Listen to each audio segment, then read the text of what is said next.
Assalamualaikum warahmatullahi wabarakatuh.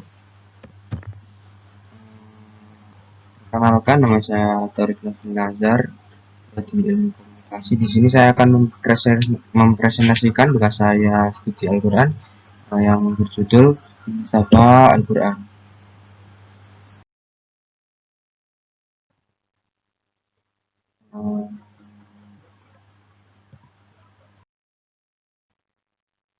Saya 0402022522 Ini saya akan membahas 3 poin pembahasan. Pertama ada pengertian apa itu munasabah, dan yang kedua tradisi, awal mula tradisi munasabah, dan yang ketiga ada berapa macam munasabah. Yang pertama, apa itu munasabah? Munasabah merupakan ilmu yang berbicara tentang keterkaitan internal dalam Al-Quran dalam bentuknya yang akhir dan final antara bagian Al-Quran itu sendiri, disampaikan oleh Dr. Abdul Mustaqim pada 12 Oktober 2009. Nah, kemudian ilmu munasabah Al-Quran sangat relevan dan dibutuhkan dalam ilmu tafsir, karena baik ilmu munasabah maupun ilmu tafsir berfungsi sama sebagai kasih al-mukhatab atau pengungkap makna yang terselubung yang dikutip oleh Hasbi As-Siddiqi. Kemudian ada poin kedua, yaitu bagaimana awal mula tradisi. Menurut Hasani, banyak peneliti menginformasikan bahwa sekitar abad ke-17 Masehi telah ditemukan bukti paling awal di Nusantara setelah lebih dari 300 tahun sejak komunitas Muslim Nusantara itu mulai mewujudkan dirinya dalam kekuasaan politik. Jadi ilmu munasabah ini masih berhubungan dalam lingkup penafsiran. Suatu waktu komunitas Muslim Nusantara di Cambridge yang memuat tafsir surat Al-Kahfi, kajian Al-Quran, yang dipelopori oleh Abdul Al-Rauf Al-Sinqili, yang menulis kitab dengan berjudul Tarjuman Al-Mustafid. Dua karya inilah yang menjadi embrio pijakan penafsiran tafsir Al-Quran di Asia Tenggara. Upaya-upaya ini bahkan lebih diseriusi oleh pemerintah Republik Indonesia melalui proyek penerjemahan. Selanjutnya, atas usul Musyawarah Kerja Ulama Al-Quran ke-15 pada tanggal 23 sampai 24 Maret 1989 disempurnakan oleh Pusat Penelitian dan Pengembangan Lektur Agama bersama Lajnah Pentasih Al-Quran, Howard M. Huddersfield, dalam penelitiannya. Kurang lebih disebut 48 tafsir populer di Indonesia, walaupun masih perlu dikritisi batasan apa saja yang ia anggap sebagai karya tafsir. Kemudian poin yang ketiga ada macam-macam munasabah. Yang pertama sifat munasabah, dan yang kedua materi munasabah. Di dalam sifat munasabah ada zahirul irtibat, yang kedua ada khafiyul irtibat, dan yang materi munasabah ada yang diadhafkan, yang kedua tidak diadhafkan, dan yang ketiga digabung dua hal yang sama. Berdasarkan sifat munasabah Al-Quran, yang pertama ada zahirul irtibat. Menurut Azhari, zahirul irtibat merupakan persambungan atau persesuaian antar bagian Al-Quran yang satu dengan yang lainnya, tampak jelas dan kuat, karena kaitan kalimat yang satu dengan yang lainnya erat sekali, sehingga yang satu tidak bisa menjadi kalimat yang sempurna jika dipisahkan dengan kalimat yang lain. Berikut contoh persambungan antar ayat 1 surat Al-Isra. سبحان الذي أسرى بعبده ليلا من المسجد الحرام إلى المسجد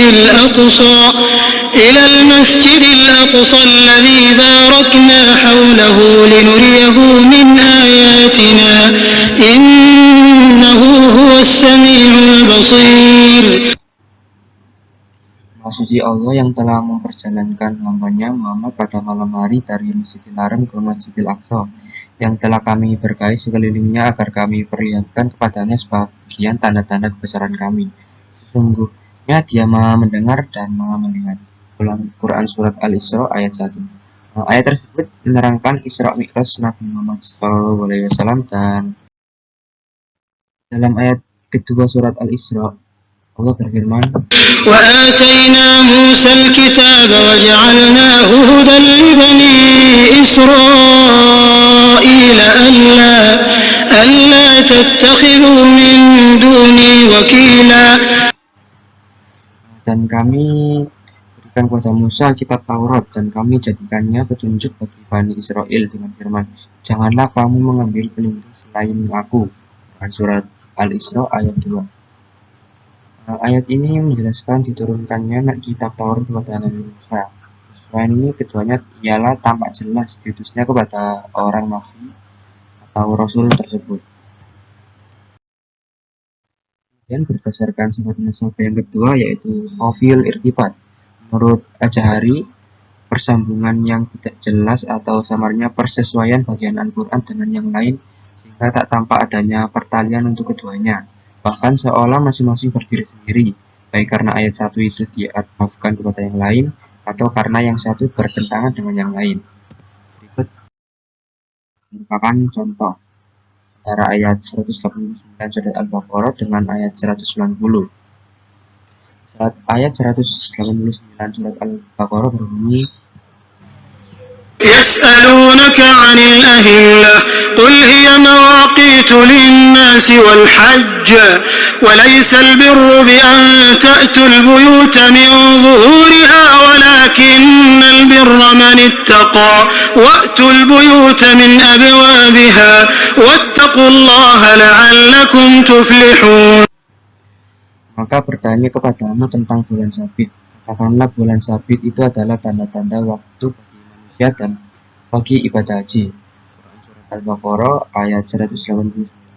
Ayat tersebut menerangkan bulan sabit atau tanggal-tanggal untuk tanda-tanda waktu dan untuk jadwal ibadah haji. Sedangkan ayat 190 Al-Baqarah berbunyi, وقاتلوا في سبيل الله الذين يقاتلونكم ولا تعتدوا إن الله لا يحب المعتدين. dan perangilah di jalan Allah orang-orang yang memerangi kalian, tapi janganlah kalian melampaui batas. Dan surat Al-Baqarah ayat 190. Ayat tersebut menerangkan perintah menyerang kepada orang-orang yang menyerang umat Islam. Sepintas antara kedua ayat tersebut seperti tidak ada hubungan atau hubungannya samar. Padahal sebenarnya ada hubungan antara keduanya, yaitu ayat 189 Al-Baqarah mengenai soal waktu untuk haji, sedangkan ayat 190 perintah untuk perang. Sebenarnya waktu haji umat Islam dilarang berperang, tapi jika ia sering serang lebih dahulu, maka serang-serangan musuh itu harus dibalas walaupun pada musim haji. Ini ada macam berdasarkan materi. Yang pertama ada diatafkan. Menurut Ajari, faedah dari munasabah dengan adaf ini ialah untuk menjadikan dua ayat tersebut sebagai dua hal yang sama atau an-nazirani. Contohnya ayat seperti ayat 102 surat Ali Imran menyuruh bertakwa, dan ayat 103 surat Ali Imran menyuruh berpegang teguh kepada agama Allah. Ada hal yang sama. Dan yang kedua tidak diadafkan menurut Ajahari.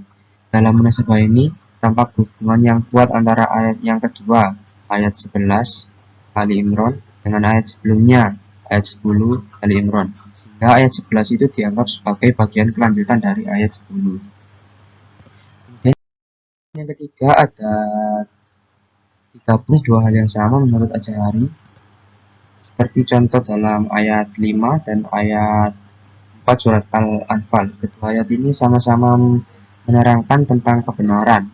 Ayat 5 surat Al-Anfal itu menerangkan kebenaran bahwa Nabi diperintahkan hijrah, dan ayat 4 surat Al-Anfal tersebut menerangkan kebenaran status mereka sebagai kaum muslimin.